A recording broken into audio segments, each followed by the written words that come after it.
Before the shopping cart, a grocery trip had a very simple limit: your arms. In a self-service store, shoppers chose their own goods and carried them around in hand baskets. That was convenient, right up to the moment the basket became too heavy. Then the shopping trip could end even if the shelves had plenty left to sell. The National Museum of American History connects this problem to a wider change at home. Refrigeration let people keep food safely for longer, so they could make fewer trips and buy more each time. Stores were getting larger, and shoppers were doing more of the work themselves.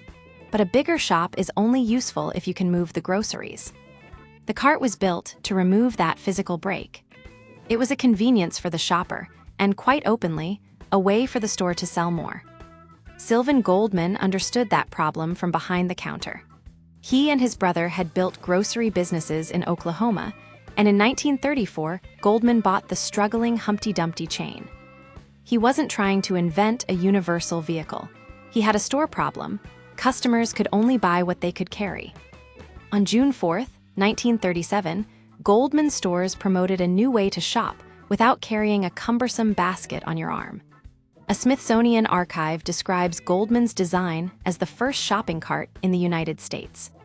But if you picture the single deep wire basket parked outside a supermarket today, erase it.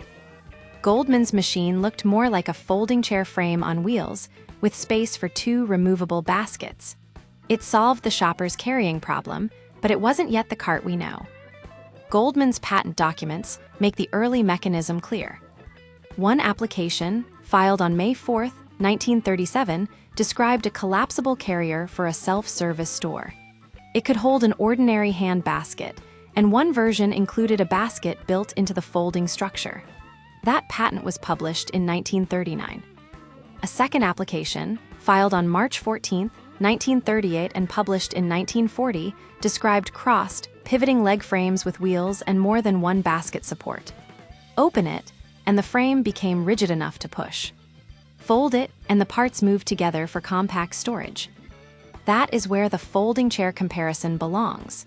In the structure we can see in the patent and museum records. The reviewed evidence doesn't prove the polished story of one perfect eureka moment on one particular night, so we don't need to manufacture one. The real design is strange enough. Someone took the logic of portable furniture and turned it into a rolling grocery rack.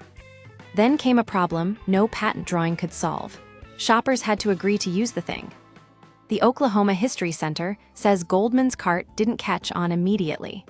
A Smithsonian account, drawing on the Science Museum Oklahoma collection, reports period objections from some customers.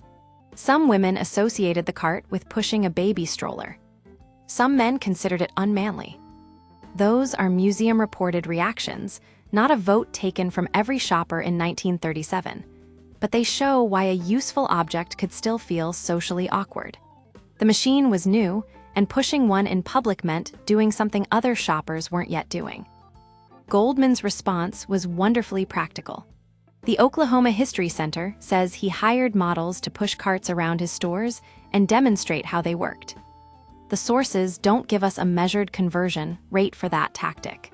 They do show a retailer treating normal behavior as something that could be demonstrated. Before the cart could carry groceries, people had to see it carrying somebody else's groceries without disaster.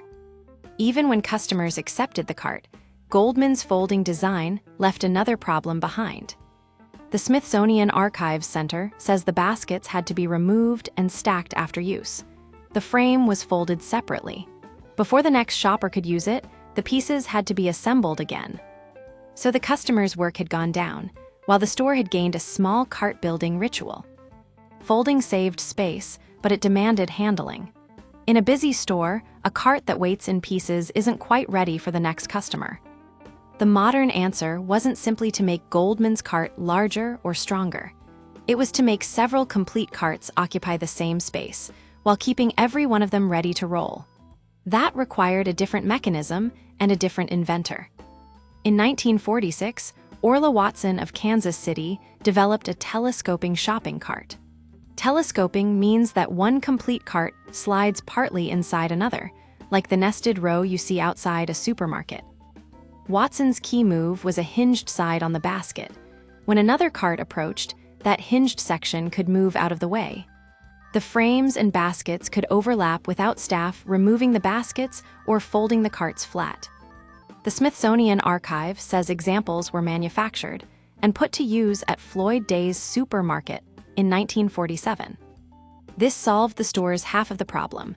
A row of carts could be stored in a compact line, then separated one at a time.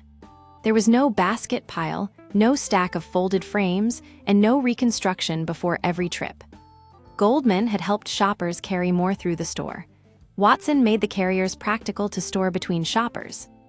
The two designs eventually met in a patent dispute. Watson applied for a patent in 1946. Goldman contested it and filed for a similar design. According to the Smithsonian Archives Center, Goldman relinquished his rights to Watson in 1949. In return, Goldman received licensing rights, while Watson continued to receive royalties on carts produced. That record supports a contested patent process and a licensing arrangement. It doesn't support turning either man into the villain of a tidy courtroom drama. It also gives us a better answer to the question of who invented the modern shopping cart. Goldman's 1937 carrier broke the link between shopping and what one person could hold in a hand basket. His stores also had to persuade customers that pushing a cart was normal. Watson's later design let complete carts nest together, removing the assembly and storage burden that Goldman's folding system left behind. So the familiar cart wasn't delivered fully formed by one flash of inspiration. It emerged as two different bottlenecks disappeared.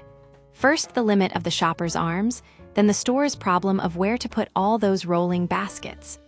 That row of nested carts outside the supermarket is the whole history compressed into one object.